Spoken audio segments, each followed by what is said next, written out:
This is all... Snowy! Even Snowy! The culprit... The culprit is... Mightimos. Oh. Dee! What did you do to everybody? It's just another duel where I claimed victory. Duel? As I expected. On the surface, these two are the mightiest warriors in the Holy City, but they're still impulsive youths at heart. Speak up, Mighty. Tell us exactly what kind of foolishness you and Finan indulged in this time.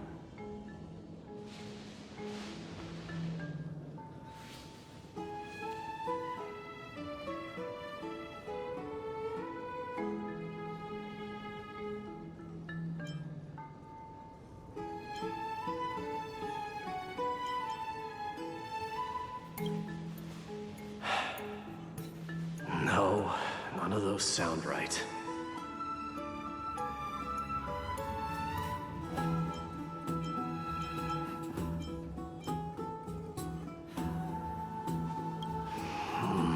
Forget it.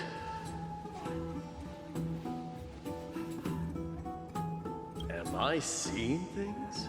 Is the magnificent deliverer finally deigning to step outside?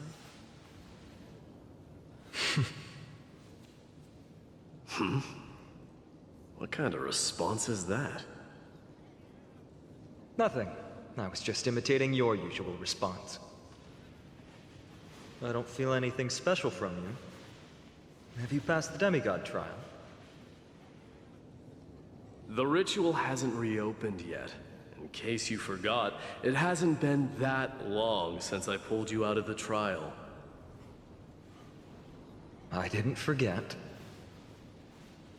Then, you're welcome. In twilight's last gleam, Makima stands bold. Her walls sturdy, tales untold. Dreaming of her fruitful gardens, pilgrims arrive from distant lands. Figs and olives, so grand. Yet little do they know that they will step into flames, fuel to the fire, a burning brand. What are you playing at this time? I just felt like reciting a few lines of poetry. Surely the Crown Prince of Kremnos knows how to appreciate poetry, right?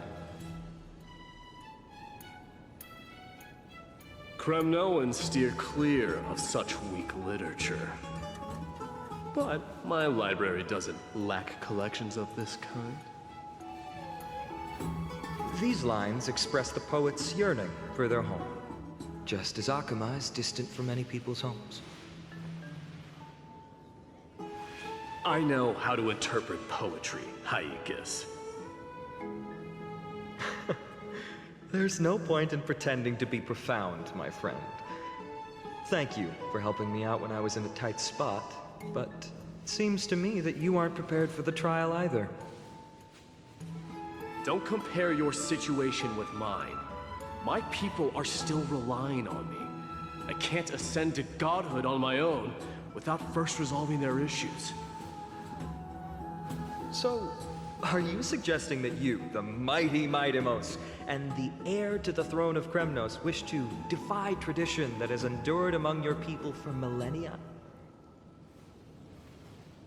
I'm still thinking about what I should do. Never mind.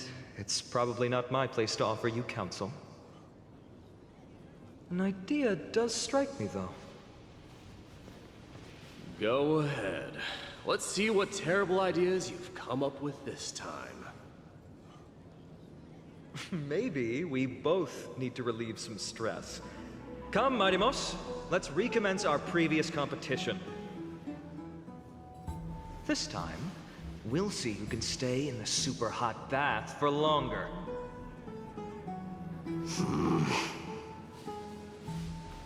What? Are you chickening out? The phrase chickening out does not exist in the Kremnoan language. I just find this situation absurd, that's all. All-knowing historian, are you not aware that we Kremnoans use boiling water from sword forging for our baths? Looks like I'll have to teach you some royal etiquette today. And thus, an unprecedented sauna battle commences! With unparalleled resolve, the two warriors' determination even alters the very hue of the steam.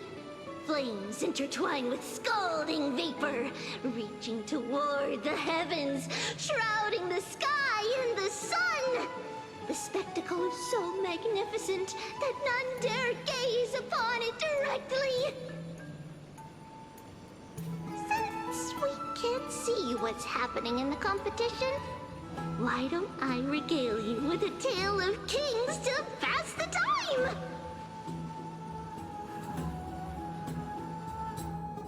Do you recall the legend of the Gorgo lion mentioned by a certain veteran? The central figure, the main character, was not the sole sovereign of that land.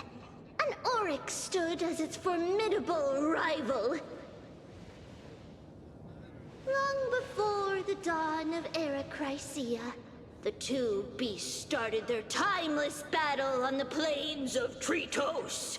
The lion regarded the oryx as its food, while the oryx perceived the lion as a scornful, oppressive, and challenging barrier that it swore to topple with its antlers.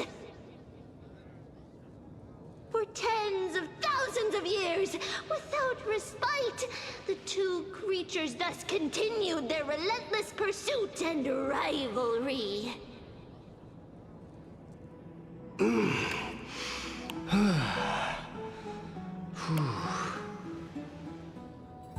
It fixated on its rival's fleeing form in the chase.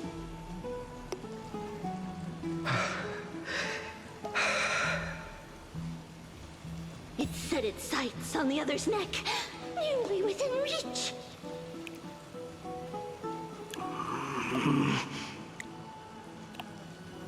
It was stuck in a corner.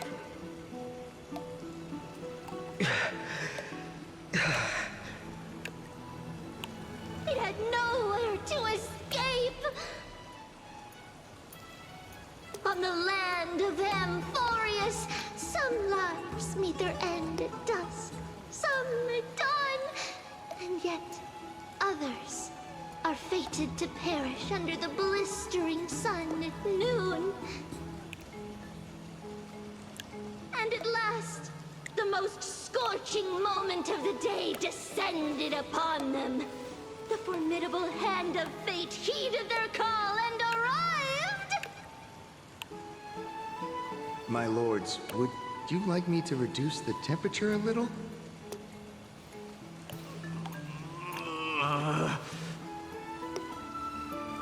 What?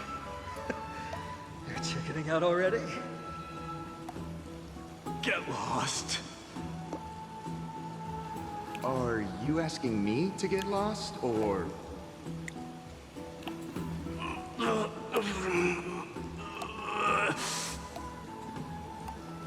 Do whatever you want.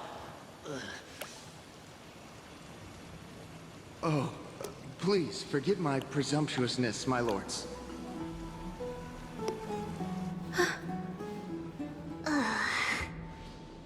What a spectacle of folly. This is what you get for daring to challenge a Kremnoan without understanding your own place.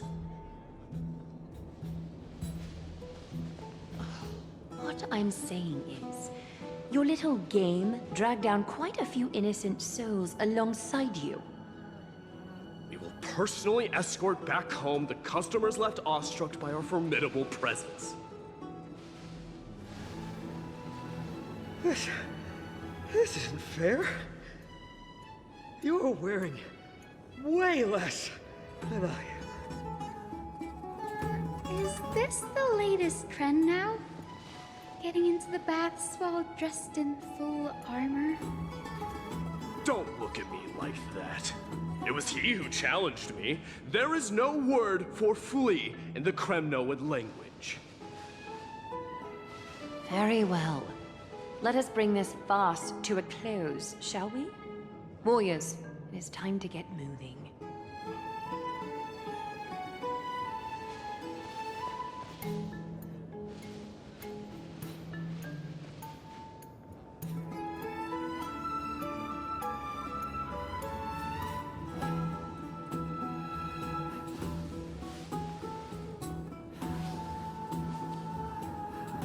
Alas, the Flame Chase journey is destined to be a lengthy one, replete with obstacles.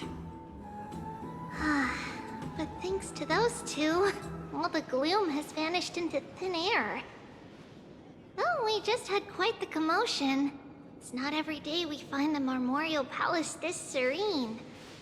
Shall we continue with our previous plans? Hyacinth, would you care to join us? Such an empty bath is indeed a rare sight. I was looking forward to unwinding after work. I'd be delighted to accept your invitation, Lady Treevee. How about we go to the biggest bath?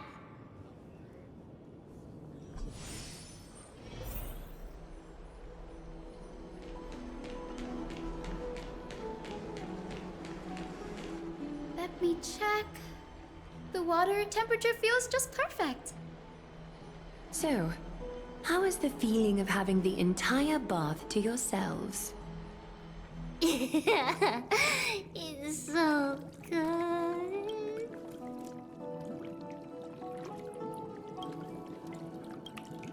But, Lady Treevee, aren't you going to soak in the bath with us? We will have to pass. After all, we've become children.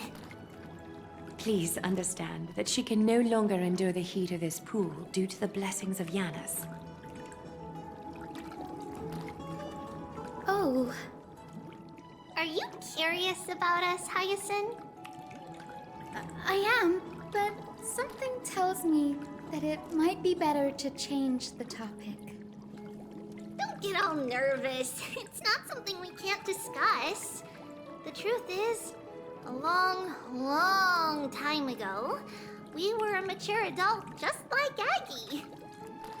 Then, because of reasons, we inherited Yanis's divinity and gained the power of passage. And in return, the price we had to pay was the splitting of our soul.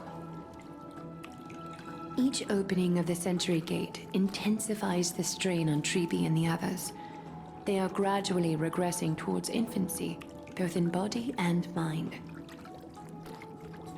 We don't know what awaits us at the end either, but anyway, that's why we've turned into children.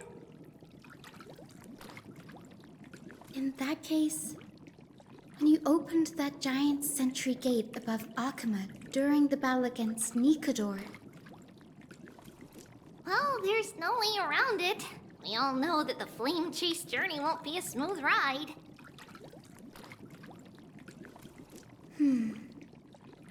maybe we can find a way to fix it. The primary research focus of Noosporists is the soul.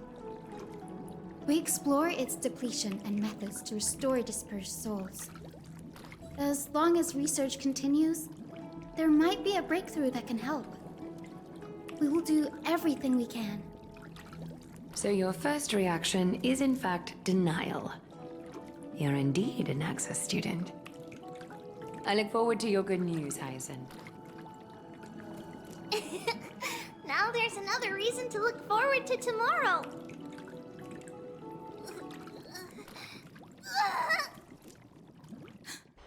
Lady Treevee, what's wrong?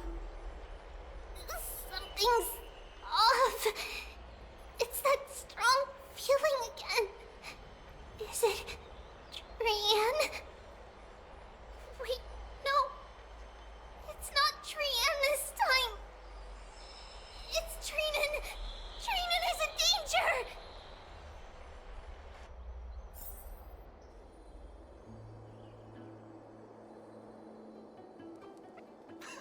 I win this round of escorting the bathers home. How does one contender alone make a valid competition? Offering a compliment or two wouldn't be the end of you, you know.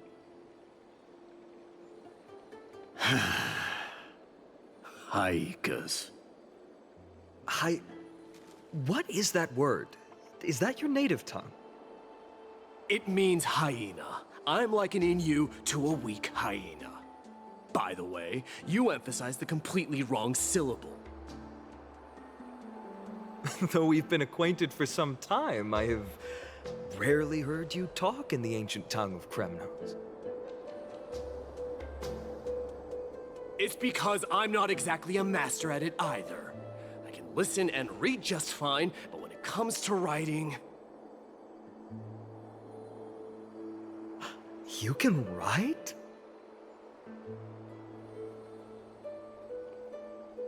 You speak as if you don't have a brain. That was in jest. I understand. After all, you spent all your childhood wandering far from home. Worry about yourself first, Deliverer. You also never mention your hometown, apart from when you need to introduce yourself.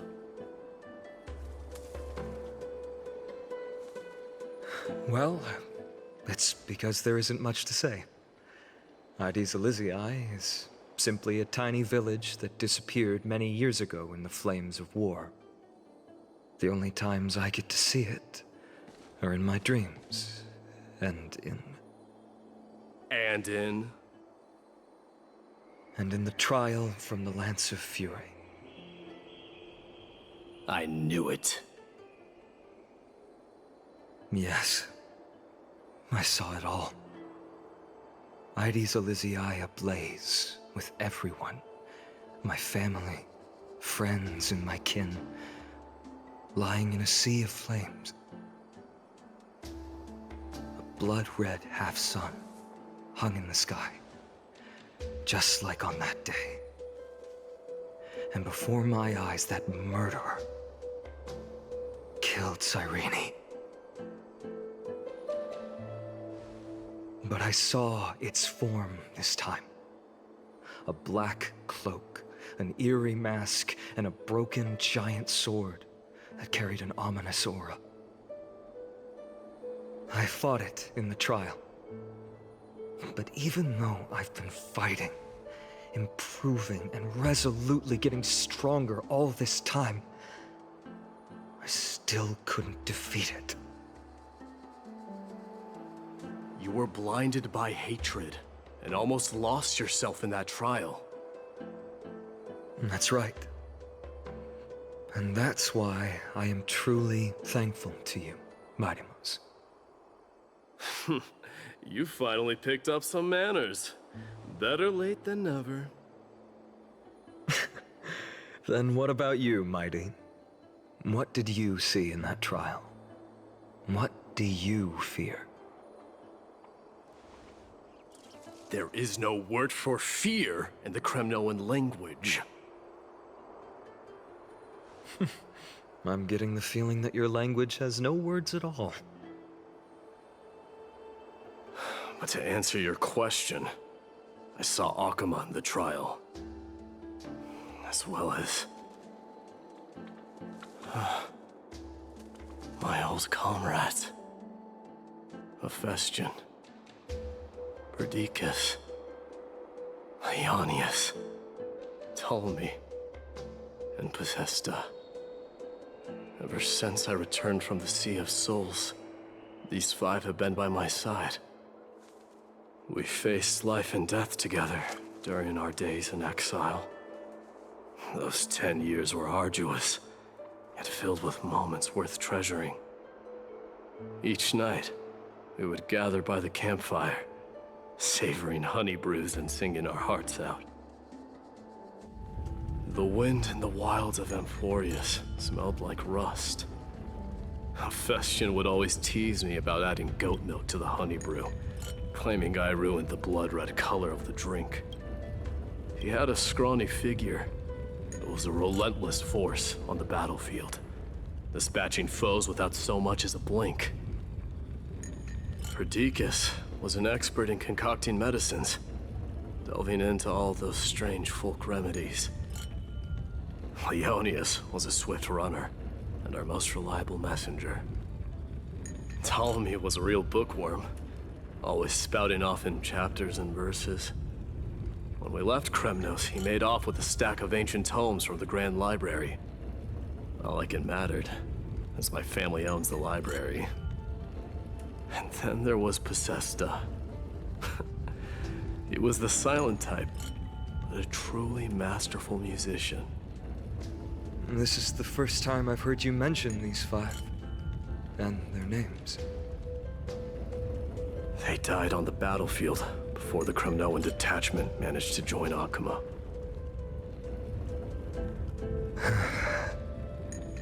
Perdiccas was the first to go. He was shot in the stomach by a poisonous arrow from the people of Ladon in the 2nd month of cultivation. In the end, his remedies mended all but himself. Midamos, do not mourn. I have achieved honor by bestowing a noble death upon the enemy. Leonius died in the 5th winter. Idonia's snowstorm lasted 3 full months. On the night of the fiercest storm, our foes launched their assault. Idonia. Is that the city Castorus used to live in? Yes. Those zealots were as fearless as Kremnoans in the face of death, but they lacked respect for honor. They cornered us in the bottomless swamp. Leonius covered for our retreat. They cut his legs off. He vanished into the mire of a foreign land, his body never to be recovered. This is perfect. Mighty Most, I can finally deliver the news of you ascending the throne to the Netherrealm. 20 dusks later, we finally breached the walls of Idonia and entertained the usurper's plea for peace.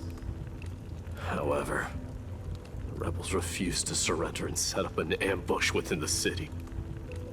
Ptolemy and his cavalry met their end before they could even relish our triumph.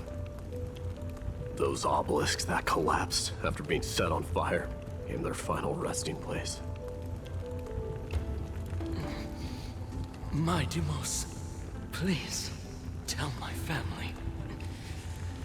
It was not cunning schemes that vanquished Ptolemy, but the immense weight of Amphoreus' entire history. Then, it was Possesta. He lured the enemies into the city of Aenionis with his melodies, buying us invaluable time.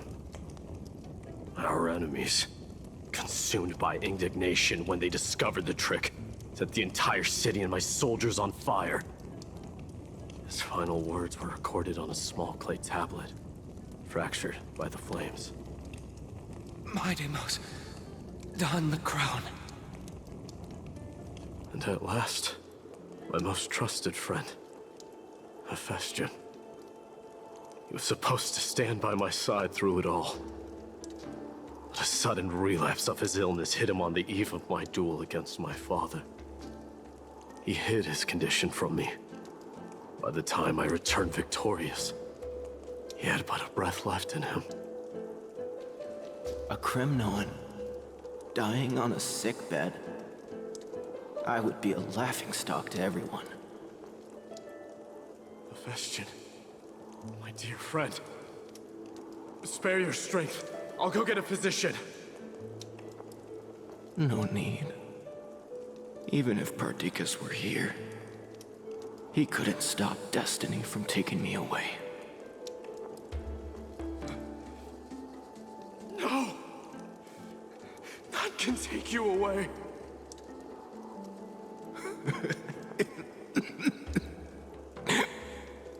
Midamos, our king, Do not shed tears for me. It's not befitting of your status. Farewell, my dear friend. You must lead us back home. What a grave trial indeed. Now I understand why you see immortality as a defect, or even a curse. My father threw me into the Sea of Souls to break the wheel of karma. But little did he realize it would grant me an immortal body and summon a fated revenge on his head. Following his demise, I considered leading my people back to our homeland. Kremnos had already turned it into a wasteland. Only darkness and insanity thrived there. Against the dissent of many, Krateros included, I made the Kremnoan detachment stay in Akama. But I know that their glory will never be doused out. The instant of strife shall inevitably arrive. If you take over Nikador, then you must begin the journey back to your homeland. So, you hesitate because you think leaving your people in the Holy City is a better choice?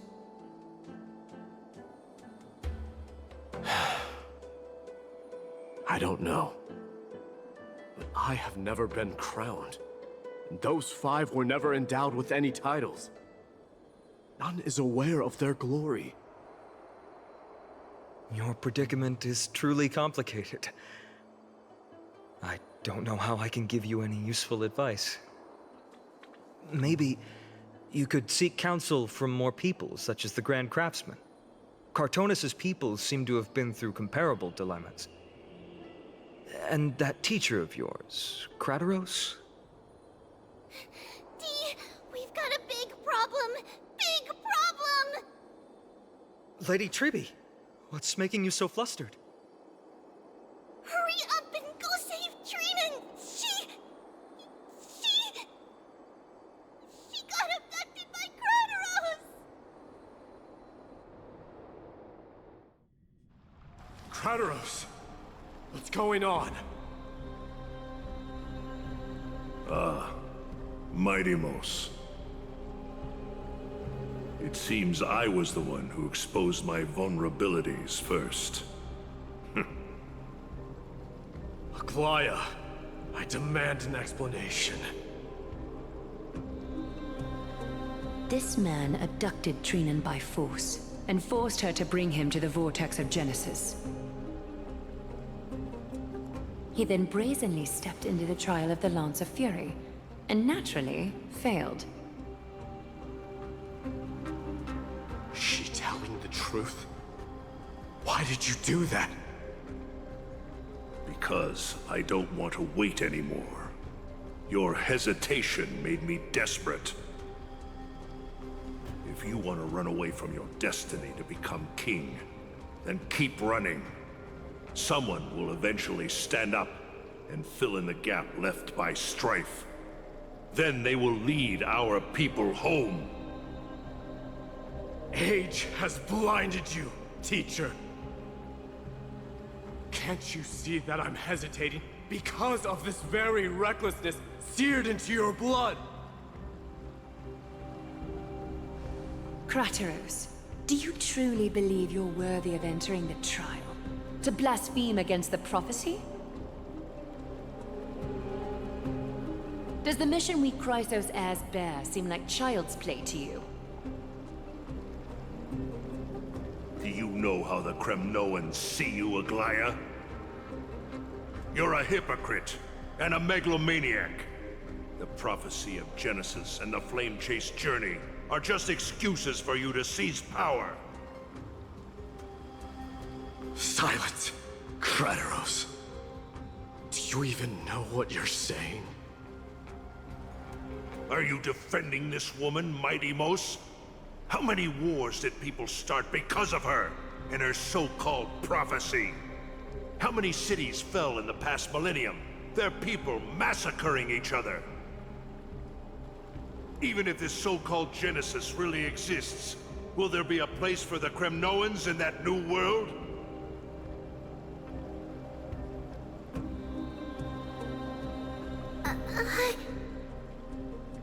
Are you done talking?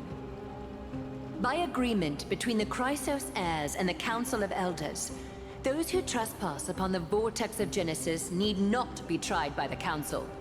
I am allowed to pass judgment alone. Krateros, your actions are unforgivable. I hereby sentence you. Aggie, wait! We have a proposal! Someone has to resolve this conflict between the cities. Lord Krateros did not use violence to harm us. We can sense that his anxiety stems from his concern for his people's future.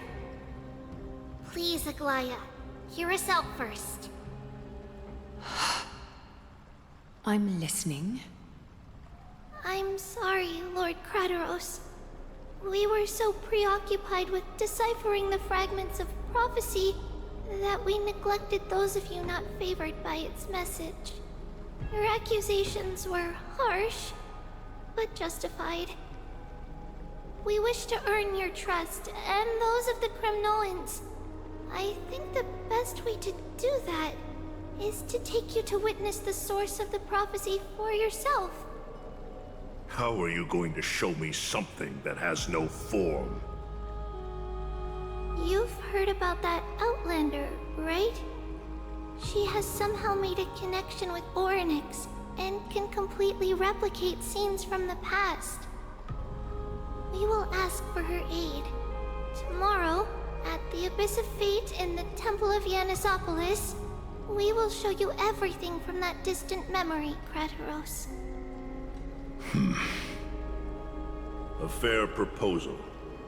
I accept. Until then, you will be stripped of your freedom. That is my one condition, and I will brook no argument. It is not the first time I've been made someone else's prisoner. Do as you please, demigod. Teacher, why did you do this?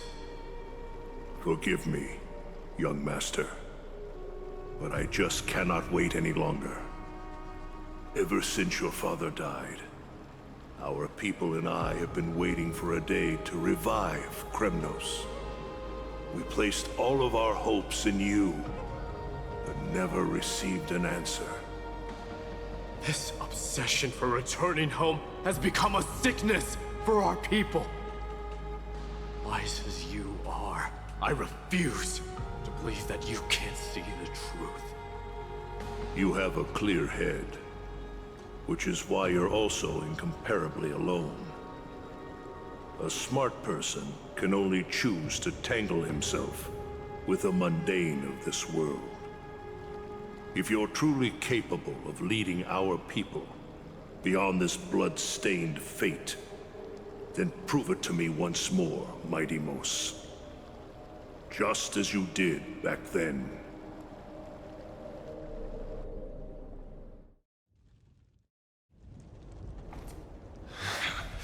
A fierce fighter. I did not expect such heroism from a feeble Akaman.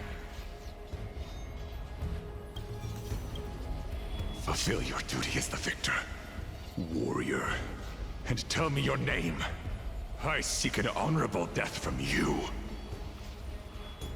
As if you have any honor! Listen closely. I am the leader of the Kremnoan detachment, Mighty Mos. I'm here to finish you, Father.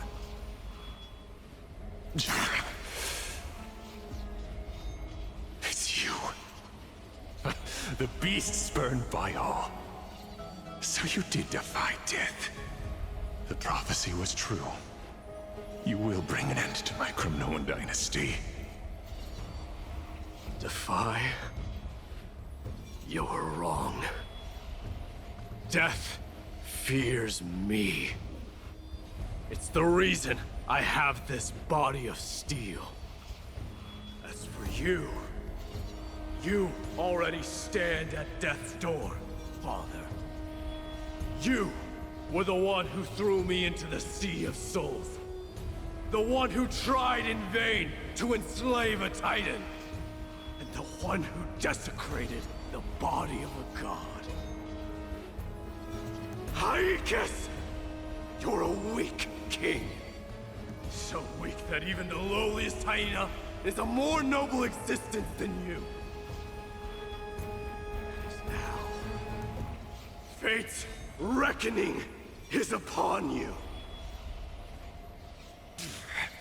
Then swing your blade. Take my crown. Coronate yourself with an old king's blood and inherit it all. Become the new rightful king of Kremnos. No. I don't want the crown. Listen. If there's only one end for the kings of Kremnos, then the crown means nothing to me. All I want is your life. To avenge Mother and my comrades.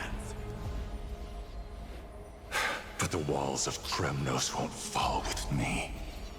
Do you truly think you can escape fate's grasp, my son? You and I, we're both the same. We feast on strife and fear. Now kill me! The son of Gorgo is destined to be crowned in blood!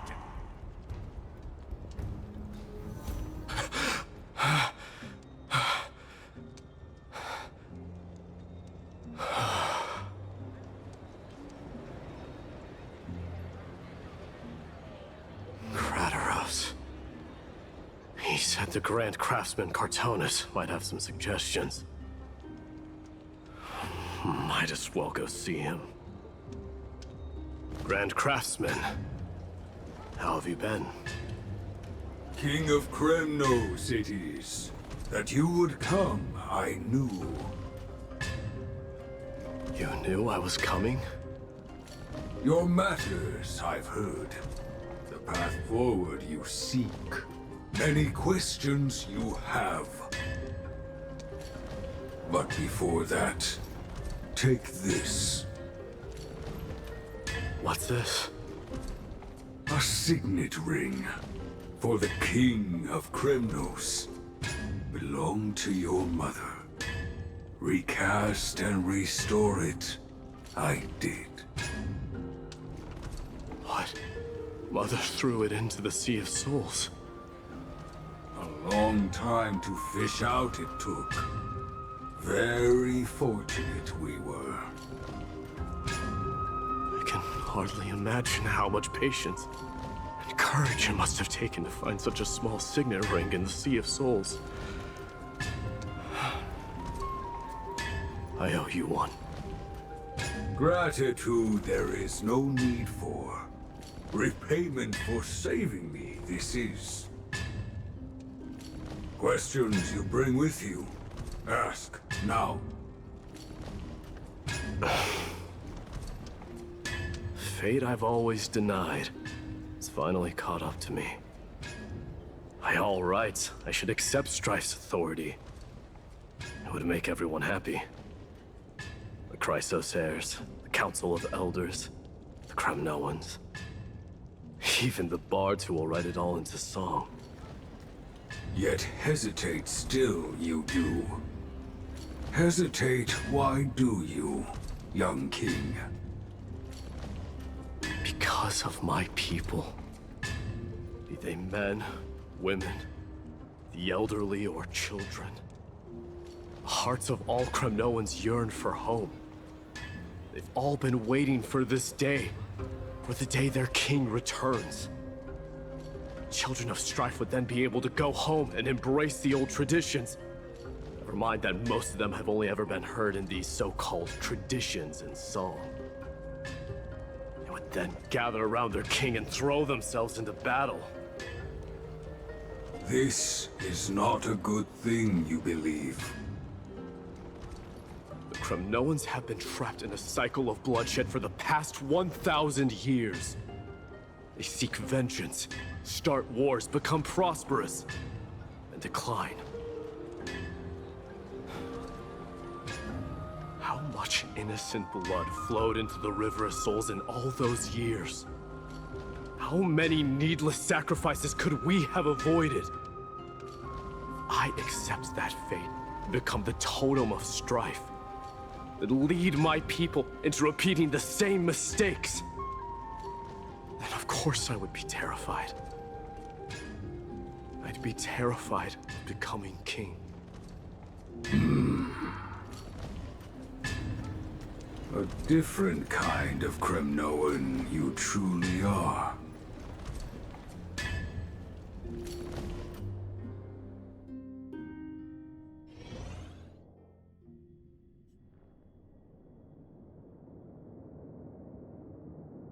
Mama, I had a dream last night. Oh. Now what did you dream about, my darling Trebios? I had a dream that I turned into many me's. Then we made the moon into a ship and made the stars into our sails. Then we floated on the ocean and let the wind blow us in any direction it wanted. Well, that sounds like a lovely dream. Yeah! The ocean and the sky were really, really dark, but there were so many of me that I wasn't scared at all because we'd all sing together. The ocean wind blew us onto an island where the wind tasted like flowers. There were bleating sheep and chirping birds inviting us to be their guests. There were so many animals on the island, but none of them ever fought. Yanis's holy maidens can receive guidance from the God of Passages. Perhaps what you saw in your dream is a divine land somewhere in Amphoreus. You think so? What's wrong, Trebios? You look unhappy. Because on that same island, I saw a dark mountain on the other side of the ocean. And it was very, very tall. The mountain looked alive, and it kept getting closer to the island. Then I realized it wasn't a mountain, but a very, very tall wave made of water. When the wave smashed against the island, it looked like it was going to eat the island up. The small animals tried to chase it away, but they couldn't stop it. Then there was a bang and I woke up. A dark wave. Mama, does something that scary exist in real life? Yes. Unfortunately, it does exist in Amphoreus, but it's very far away from our temple. We call it the Black Tide, though it has nothing to do with water. It has no shape or form, but it can swallow up animals, humans, and even titans, turning them all into monsters. Oh, the Black Tide is a baddie. I don't want everyone to turn into its food. Can't we chase it away? Of course, my dear. You only need to behave well and listen to what the adults tell you. Study all the knowledge and etiquette you need, then grow up and become a proper holy maiden. The divine Yanis will then give you guidance and help you light the way for the people. Wow, I'm gonna eat a lot and study a lot and become a holy maiden. But Mama, you said the Black Tide can swallow up titans too. What do we do if even Yanis is eaten? If that happens, then the Holy Maiden will have to be the one to guide people on the right path. After all, we are the human avatars of the God of Passages, yeah? Yeah!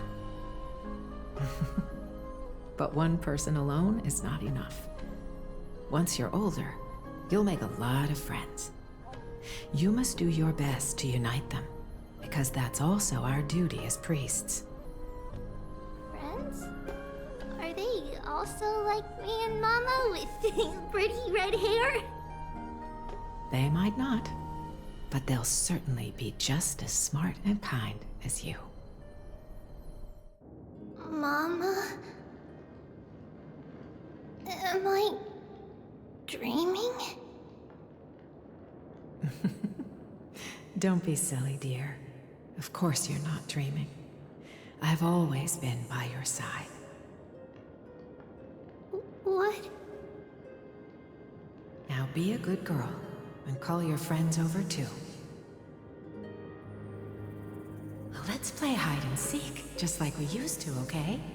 My Trebios is the smartest girl. I'm sure they remember where everyone is hiding. The voice sounds so far away. I don't remember. Who am I looking for?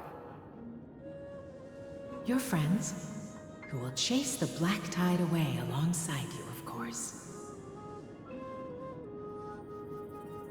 Is this from my childhood? I don't remember. Use the spindle to connect everyone. There will be an amazing captain on that big ship. She's cheerful, optimistic, bold, and cautious. She'll be able to get everyone together. Wow, that's amazing! Can I be the captain? Of course you can. But you'll find someone else who's better for the job, my dear. I think that person lives in a beautiful temple that sits atop a hillside, covered in golden fig trees. There's a noble girl there who's very smart, but also very delicate.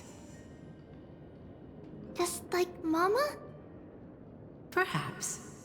But before we find the captain, the ship also needs someone who can navigate it. Who could that be? Let me think. I know! She's Trevi! I named this doll after myself? I don't remember it all. Is this a dream or something that happened in the past?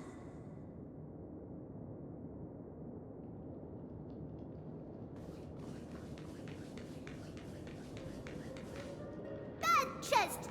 You can't lock me away! Huh? Why is this doll inside a chest? It's holding a sword. Why? Many years later, many brave warriors will board this ship.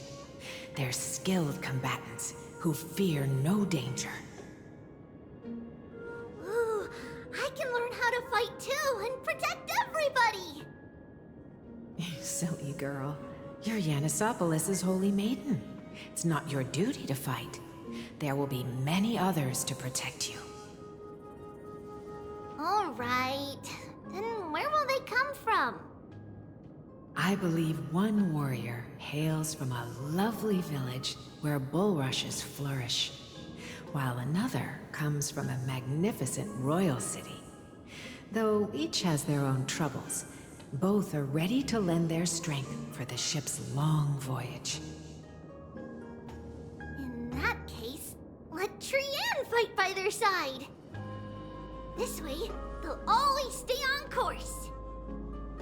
How could I have known the name Trianne back then? Was it just a coincidence, or...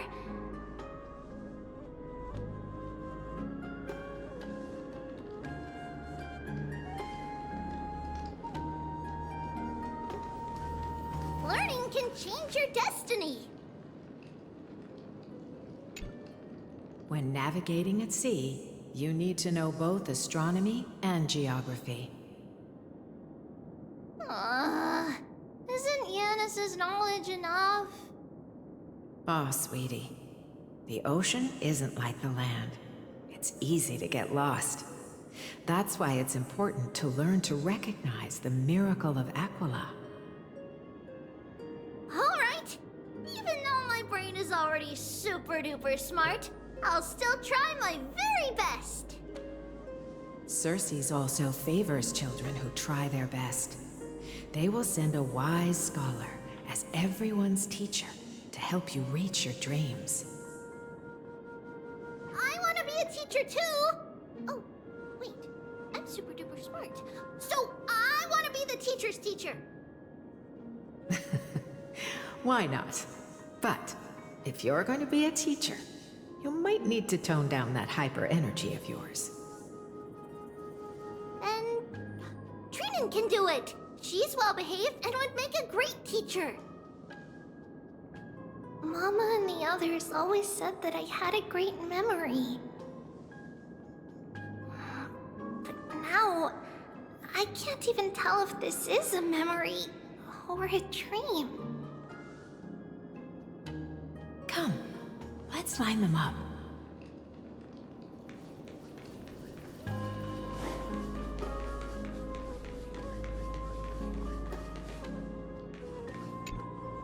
Now, Trebios, set them on this music box and let them compose a melody for our song. Music box? What's that? Sweetheart, are you still groggy from your nap? You invented it. I invented it? What does it do? Oh, my lovely Trebi. You're usually so bright. What's gotten into you today? Well, you might as well see for yourself. Put your good friends on it and see the wonders it can do. Put the dolls on. It's rotating, and I can hear something. That's right. It's a music box. If you place the dolls in the right spots, it will start rotating and play beautiful music. Out of all your inventions, this one is my favorite.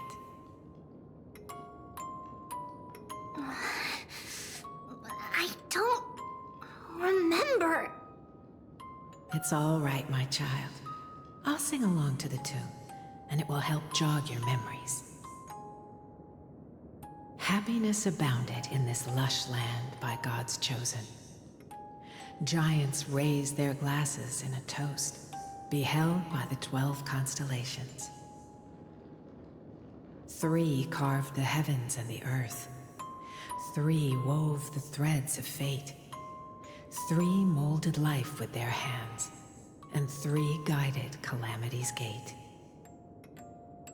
They declared the world too unstirring, hence wished endless laughter upon the living. Thus you and I were created, with words and song to weave, and love and intimacy to give. Thus creation was complete. Who then will bear the weight of humanity's souls, to lighten the steps of the living as a whole? O great Kephale, all-knowing Father of stature so tall, yet low does their gaze willingly fall. With light of dawn heavy upon their shoulders, golden blood spills unto the land,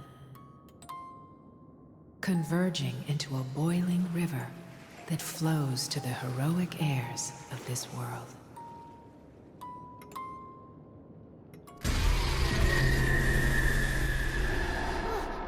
What's going on? Oh yes, please lend me your ears. In the black mist, as death and fate draw close, on the bloodied earth, the living dead, but ghosts. What is this world? It mirrors your maze-like fate. What is this world? A silent lament without a trace. What is the past? Wandering ghosts that linger. What is the future? Souls scattered by fate's finger. What is the start? A voyage born in solitude.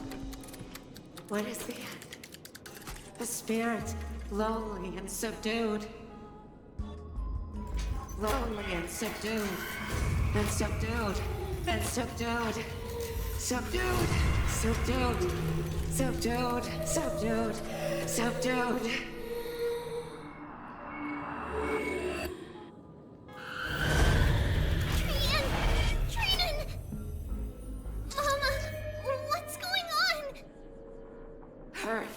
Run! Trivios, run! The black tide has arrived!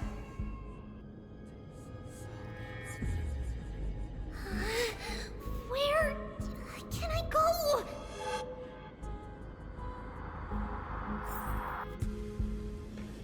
What's this?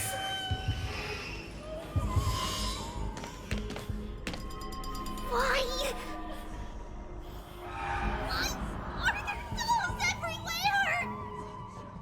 This is the sacrifice of a holy maiden. You won't make it to the end. Only one person can. I know! It's fine if we can't reach the end. Our minds are made up. Go. Bid your farewells, Trivios. Time is running out. Mama, are you going to leave me? My sweet girl. I will never leave you.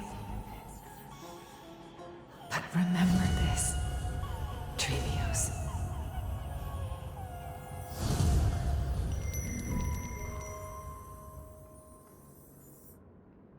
All shall bid farewell to one, and that person alone will witness the miracle.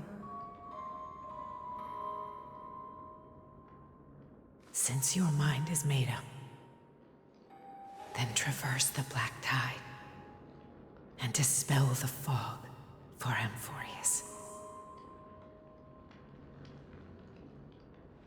I shall see you tomorrow, my dearest Trivios.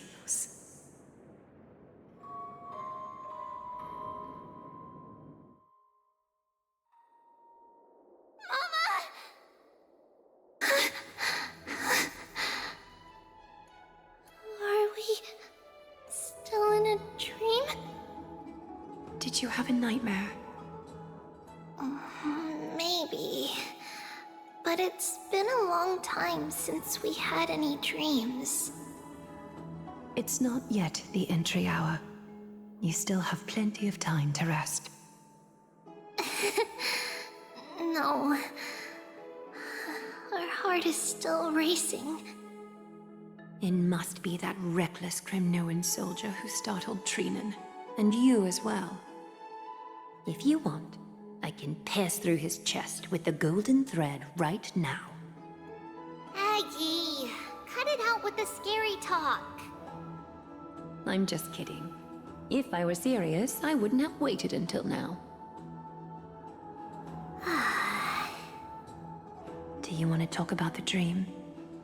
Keeping it bottled up is not good for your health. We had a dream about Mama. The dream itself was nothing. It's just the timing that feels a bit unsettling. You mean... It's Trian. Even if we refrain from ever using the power of the Century Gate again, her soul continues to slowly drift away from her body. There isn't much time left. Perhaps it wouldn't be such a bad idea to let her relinquish her role as the gatekeeper and live out her days as a carefree child. have a point, Aggie, but our decision has already been made on that matter. I believe there's still another way. Souls will be spent until they dissolve into dust. Such is our fate. Once we had a whole and connected body. If that body were a tree, then its trunk and branches would share the same fate, decaying at the same pace. Now, we are fragmented into numerous selves. Despite the absence of a trunk, we are offered another possibility. We can choose how our branches will perish in a way that is most beneficial to the Flame Chase journey. Compared with saying farewell to one person, watching many fade away before me is even more sorrowful. But advancing is the destined end of Yanis's trial. There's no retreat in our path. Don't feel sad about saying goodbye to us. We've already agreed on this, right? It won't be long before I forget what sorrow tastes like.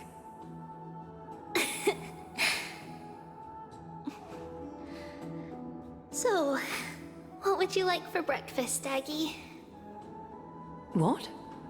Where did that come from? After all this talking, we are feeling a bit hungry. Plus, it's nearly the entry hour now. Do you remember when we first met, Aggie? You were still a little one, and we caught you secretly eating oatmeal late at night. While my emotions might be fading, those memories are still as vivid as ever, teacher. Please, let me do it. What would you like to eat? It's fine! Leave it to us. You should rest for now. It won't take long, and we'll call you when it's done. In that case, thank you. Then, see you tomorrow, Aggie.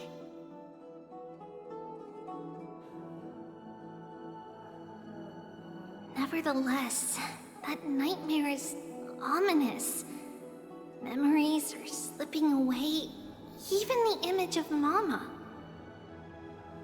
Just as expected, another trip must be made into the abyss of fate. Hopefully Orynyx will be willing to help us.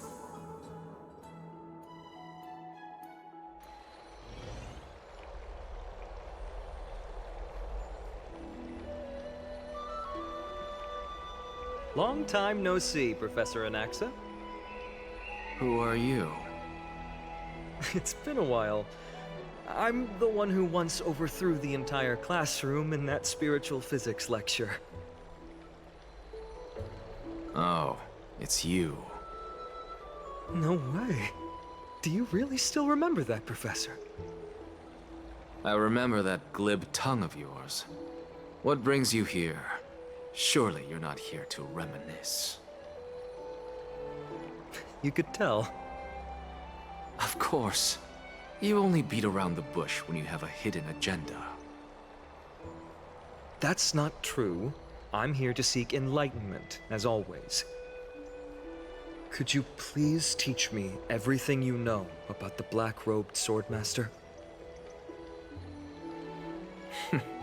Rumors sure travel fast.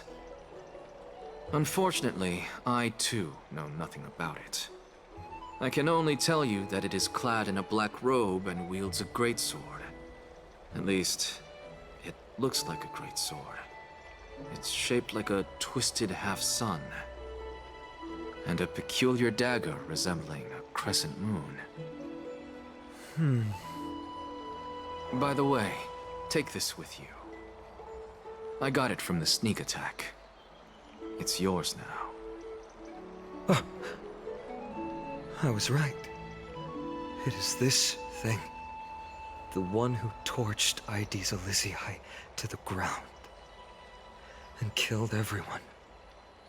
Don't try to be a hero. No one in Akama stands a chance against that thing right now.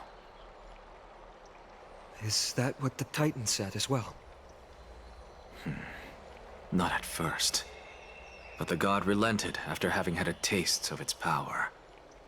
Even with the god possessing me, I couldn't fight against that blade. That incredible power doesn't seem to be granted by any Titan. Are you suggesting that it originates from beyond Amphoreus? It's possible. Much like the Black Tide, no? Nonetheless, it's an enemy we must overcome. We? Drop the pipe dream, Phynon. No one wants to see you fall by their blade. Their mere presence will endanger the Holy City and the Flame Chase. You know that I don't believe in... You don't believe in the so-called prophecy, I know. However, I'm here to seek your assistance, not at the request of Aglaya or Tribi. I just want to eliminate a threat to the city I pledged to protect. That's all. The tragedy at the Grove must never happen again. Take a seat. Since you are sincerely seeking enlightenment, I suppose I can tell you one more thing.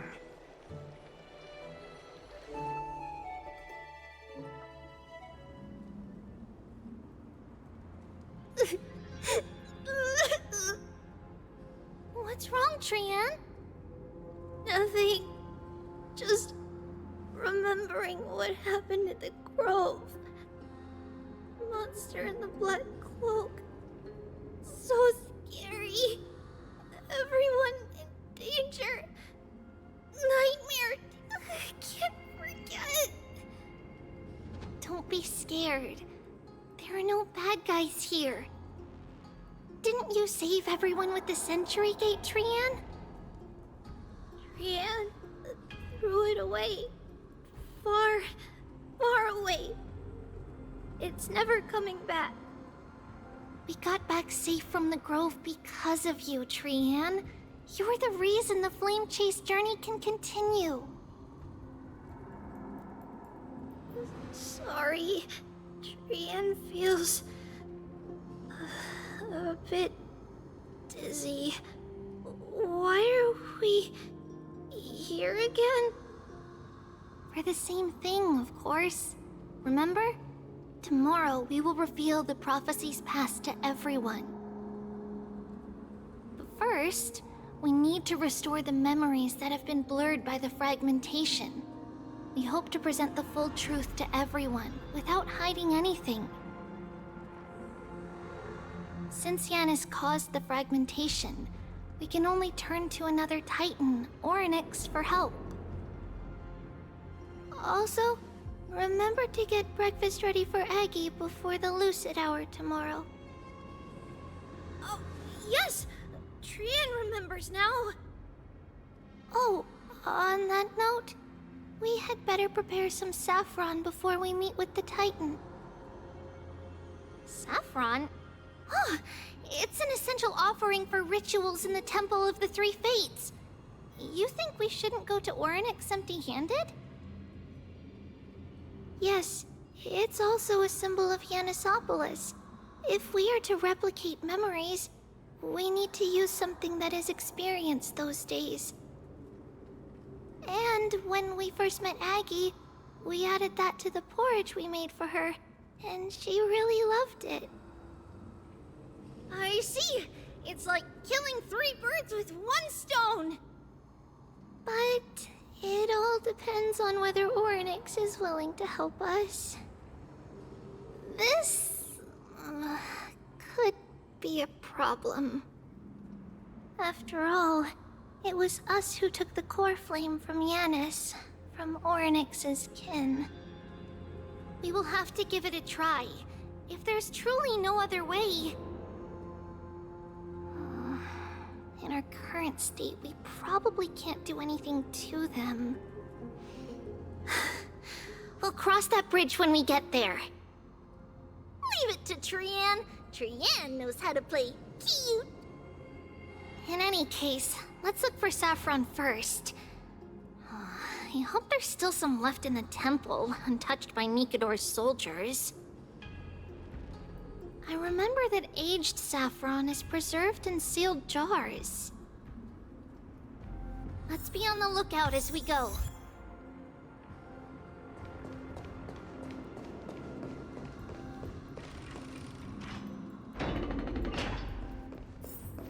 It's a dead end ahead.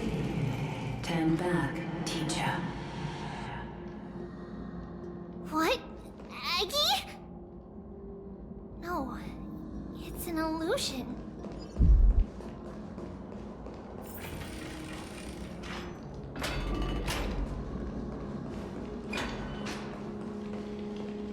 Wow, this room is huge. Trinan, did you? Yeah, I saw it. Was that a warning from Orynyx? What are you two whispering about? Treeby? Trinan? Trian can't even hear our own telecommunication. Well, never mind. Trian suddenly feels like this place is quite familiar. Oh, there's a whiff of safari in this room. It's right over there. Over here! Follow Trian! Trian, slow down!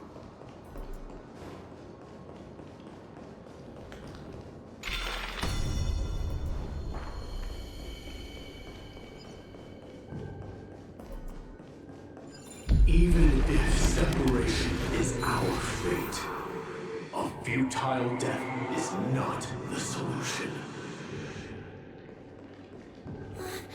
It appeared again! Right here! I summon thee, Orynyx! Stir up ripples of past reverie! Something's appeared! Wait, we should read it first.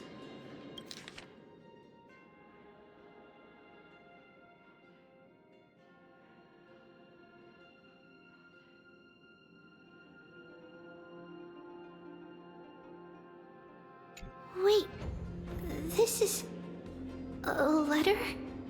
It mentions something about Saffron and Trebios?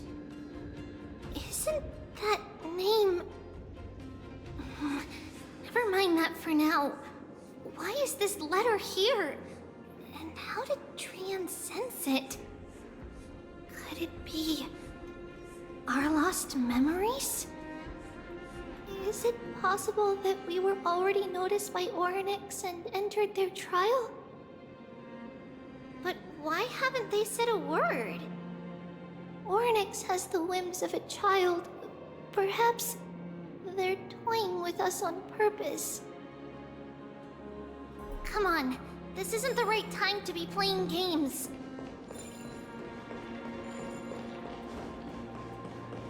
Separation and death are two. Reconciliation doesn't come easily for a mortal. Are these visions also fragments of the past? Treeby! Trinan! Look what I found! Is this the safari? Coming! We'll take a look. But Trian, there's nothing in here. What? It was right in the stolium. Huh? There's really nothing here. That can't be! I swear I saw it! I swear! Trian is telling the truth. It was right there. Where did it go? Trinan, Treeby, why aren't you saying anything? Trian can't seem to hear you at all. We were just lost in our thoughts. Don't worry, Trian. What you saw was likely, Yana's hair. We must have startled it away. Okay. Could Orynyx be trying to make us falter? But why would they do that? Something feels off. Treeby, don't you think this temple is a little too quiet? What do you mean? It might just be an illusion, but Trinan wonders, is Orynyx really putting us through a trial?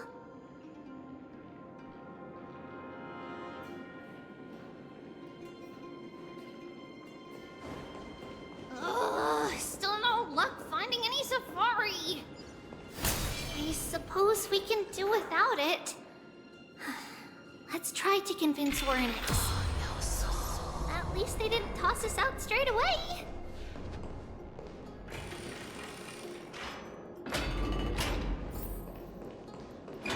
Whoa, Treeby, Trinan, look at this!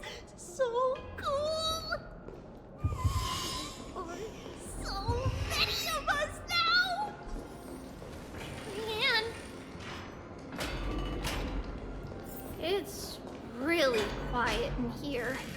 Do all Titans live in dark places like this?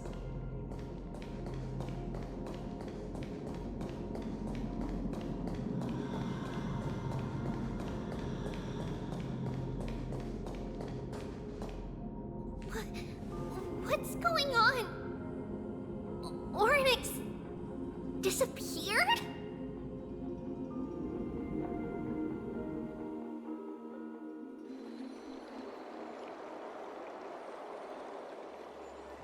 Are you saying that the black-robed swordmaster is not just tied to the Black Tide, but is also hunting for core flames everywhere? This is the most plausible possibility. First, it has a vessel that can hold core flames.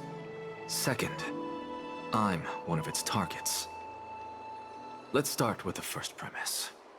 Its peculiar ceremonial blade can interact with a core flame, as evidenced by the pull I felt when it stabbed into my chest.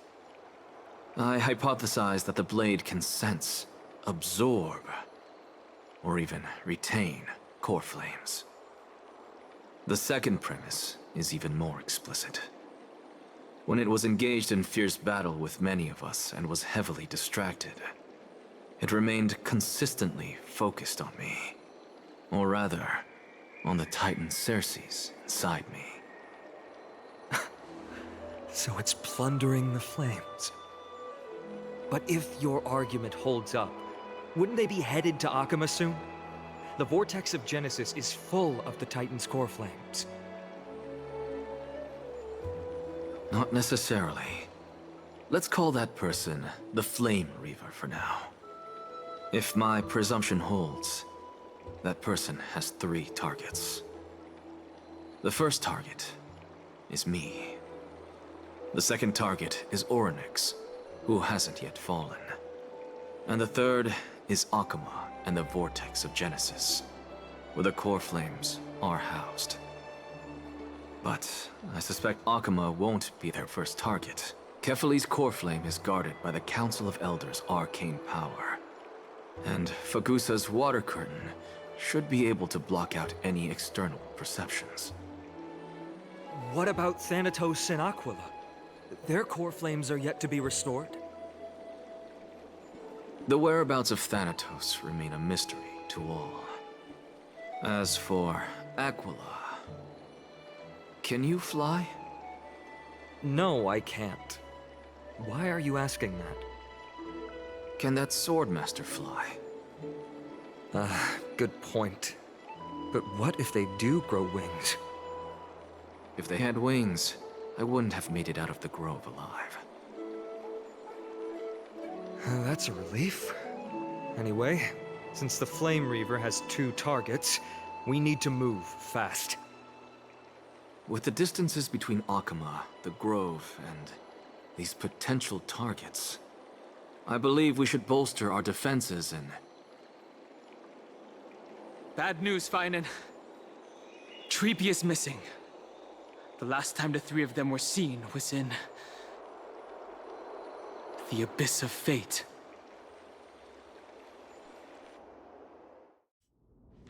Oryx! Are you in here? No response at all. Did they foresee that we were coming and hide in the fog? Or...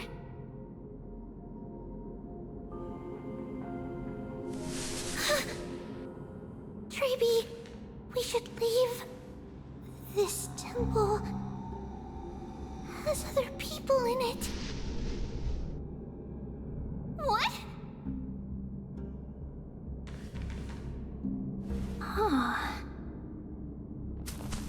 Listen, footsteps. Fast ones. 3 or 4 people coming this way. Come on, we need to hide. Whoever they are, we can't let them see us. Treeby, Trainan, come check this out. What's this? Trian feels like it's so familiar.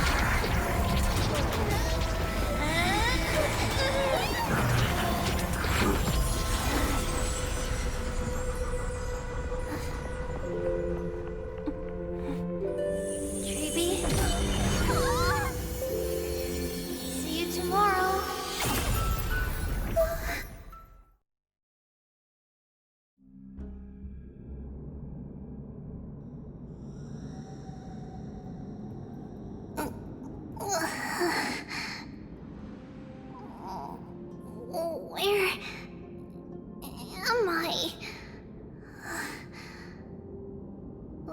Little Gray?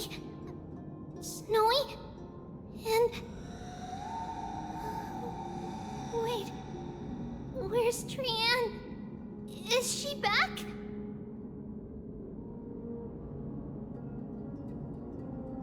We only saw the 2 of you collapsed on the side of the road when we arrived. Danny and I looked around, but we couldn't find any traces of Lady Trian. What about the black-robed swordmaster? Blast it! Of course it's them. We were still too late. I fear something bad has happened to Oryx's core flame. Then Lady Trian... She doesn't have much divine power left. We can barely sense anything.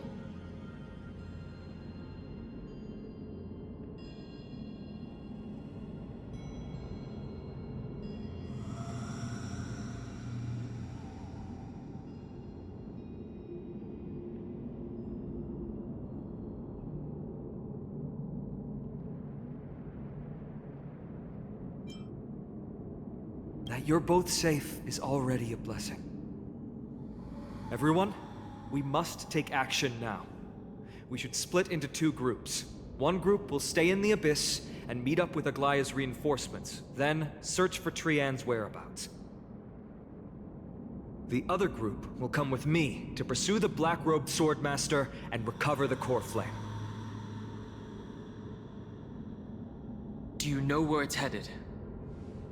I didn't get to tell you this before, but Anaxa and I already have our misgivings about the Black Tide, so we've made preparations. I'll tell you the details as we move. Opportunities are fleeting on the battlefield. We should hurry.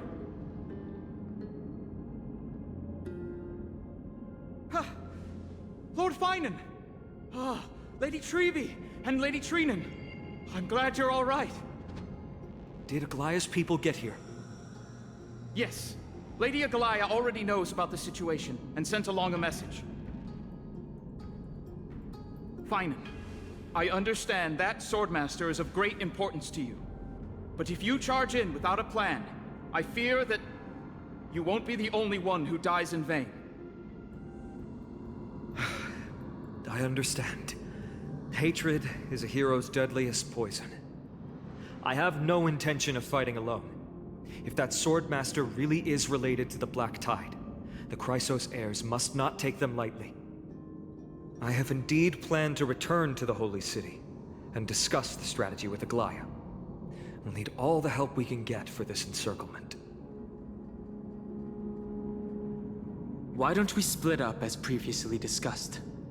Hyacinth and I will stay to regroup with the reinforcements. You go back to the Holy City with everyone else and tell Aglaia about your plan. Treenan will stay in the Abyss too. That way, both sides can communicate with each other if anything happens. Thank you, everyone. Partner, Treeby, let's go.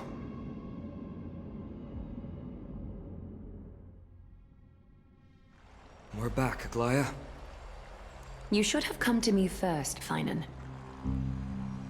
Aggie, there's no need to scold Snowy. Akuma is currently in grave danger. I know. It's beyond my imagination that the only two titans humankind can still rely on fell in such quick succession. I've never seen the golden thread pulled this taut, as if it could snap at any moment. Finan, tell us your plan. Time is of the essence.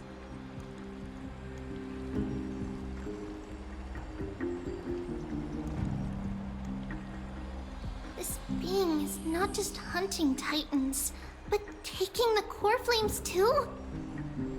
Yes, just like the Flame Chase journey is doing. Professor Anaxa thinks the Flame Reaver's arrival is likely a sign the Black Tide has spread further. Regardless of whether you're right, this being is still far more aggressive than we expected. But its madness is also an opportunity for us. If its goal is the core flame, then that means us humans can lure it into a trap. Anaxa had already left the Holy City with Cersei's core flame while we were on our way to the Abyss, so he can make preparations for the battlefield. Tell me, what makes you think this won't end with us losing another core flame? Because this time, the power from beyond the sky is also at our side. She is the key.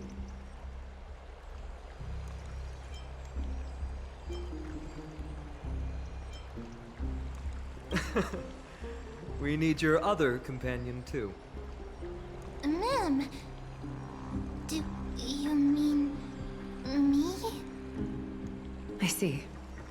Finan, that battlefield you mentioned, is it Castrum Kremnos? Yes. I'm sure everyone remembers the astonishing miracle our partner here performed with her companion during the battle with Nikador, and how they awakened Castrum Kremnos' past. That will be the key to our victory. We will use Orynyx's power to once again open a passage to the past and lure our enemy inside. Then, we'll seal the Flame Reaver in the maze of time. Impressive. Orynyx has fallen, and Yanis's divine power already belongs to Akuma. Once we take back the core flame, the Swordmaster will have no means of escape. It's very clever, using the element of surprise instead of brute strength. Can you do it, little one?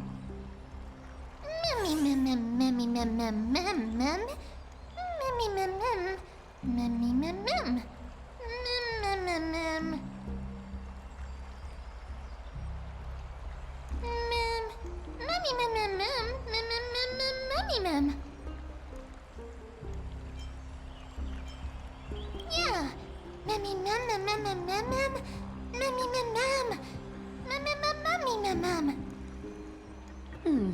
Such enthusiasm.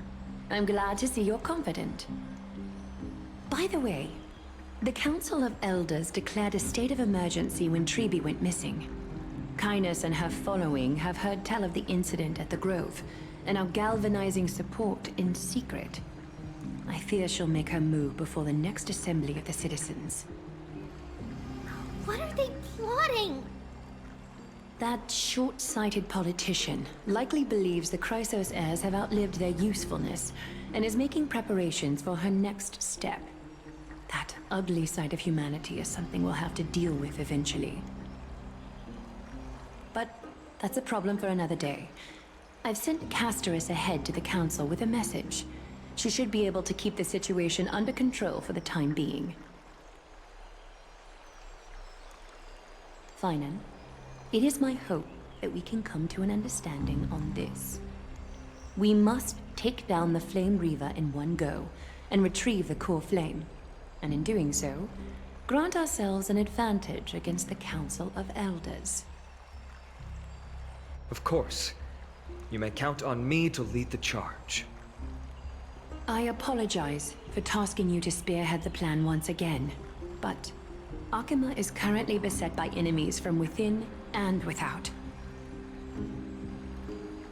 The situation brooks no delay, and we have precious little time to confer and discuss the plan with you. That being said, you are the key to our success, and I shall respect any decision you make.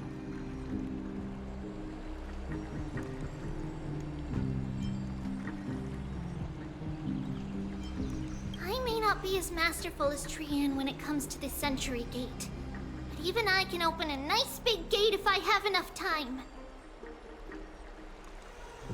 As for whether we can take back the core flame, that will be up to Anaxa's capabilities. Based on what I know of him, he can do it.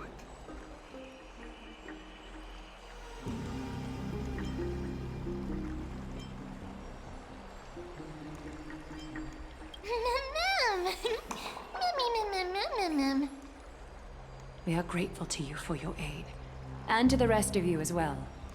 Now, let us be off to begin the hunt. May Kethely sharpen our gaze and grant us victory over the enemy.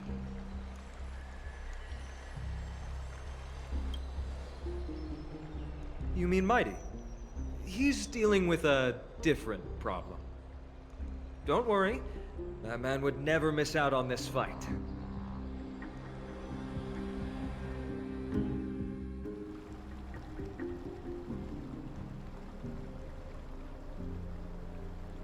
Farewell, my dear friend. You must lead us back home. You and I, we're both the same. We feast on strife and fear. If you're truly capable of leading our people beyond this blood-stained fate, then prove it to me once more, Mighty Mos.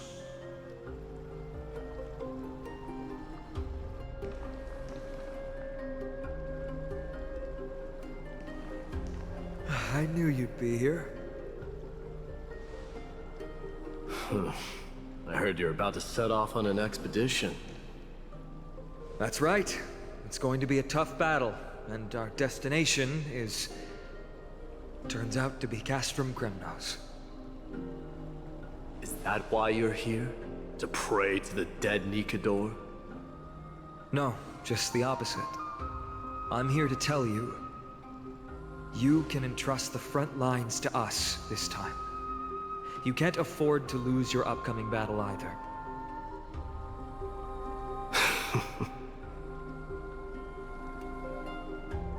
Have you heard the story of Geocles the Mountain Breaker?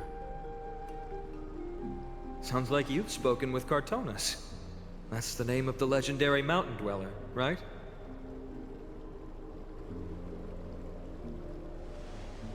Let's have a chat before we go our separate ways. Cartonus told me that back in ancient times, the mountain dwellers lived in seclusion. They spent their days quarrying and gathering, living a simple and peaceful life away from strife. But Geocles was different. He resisted their traditional way of life, yearning for the world beyond the mountain. They're safe, but humdrum culture was like fetters around him.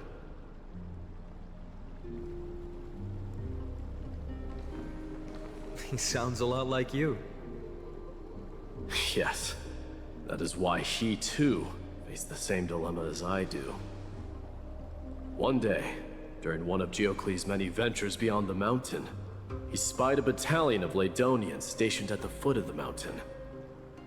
The Ladonians were at war with their arch-enemies, the Companions, and they used the mountain as a base to carry out guerrilla warfare operations. When Geocles, who had taught himself the common tongue, approached a soldier, he learned a shocking piece of news. Ladonians were planning to plant mines and explosives all over the mountain, and then lure their enemies within. With danger lurking with every step, the mountain dwellers' homes were no longer safe. Geocles quickly returned to his village to bring the news to his people. But... let me guess. They refused change and chose to put up with the situation instead. that's right. The mountain dwellers were fearful of even the smallest change to their lifestyle, let alone leaving their home. Despite the imminent war, the elders would rather negotiate for peace instead of leaving the mountains. This made Geocles both angry and sad. But he didn't give up. If you were in his shoes, what would you have done? Lead my people on a resistance, perhaps. I'm not sure. I can't think of a solution that would make everyone happy. A solution that would make everyone happy, huh? That's how naive we are. Well, let me tell you what Geocles did. He took the mountain dwellers' store of gemstones, and traded them with the Ladonians for a massive amount of gunpowder. But he didn't do this to fight the Companions. Under the cover of night, he set ablaze the forest surrounding the settlement, forcing his people to flee the mountain. That great fire marked the beginning of mountain dweller history. Since then, their people became part of civilization, and giants became a common sight in the holy city. Meanwhile, that mountain they once lived in has turned into little more than foam inside the black tide. But leaving their homeland also brought many mountain dwellers misfortune. They were hunted by Kremnoans or enslaved. Indeed, that is undeniably also part of their history. But that is Geocles for you. The merits of his actions, or lack thereof, have been scrutinized by many, but historians nevertheless hail him as the Mountain Breaker. Why do you think that is? It's simply because he took action and enacted change with his own hands. He didn't try to make everyone understand him, nor did he even waste time trying to make everyone happy. He started a great fire and burned the shackles of tradition to ashes, and then forced everyone to march toward the coming of a new era. You've made up your mind, haven't you? I'll be leaving Akuma soon to fight the great darkness of this world, and to shoulder Nikador's destiny. So, listen well. If there comes a day when we meet again on the battlefield, and I stand opposed to the flame chase, remember to stab your sword into my back through my 10th thoracic vertebra. That's my weak spot, and the only way to kill me.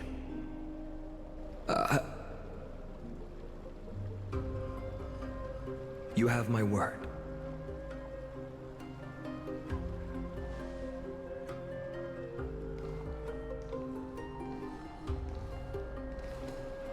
Go now. The battlefield calls. Send that flame-thieving hyena to their death. If you find yourselves with no other recourse, pray to that blade in the sky. Loudly call out the name of the new god.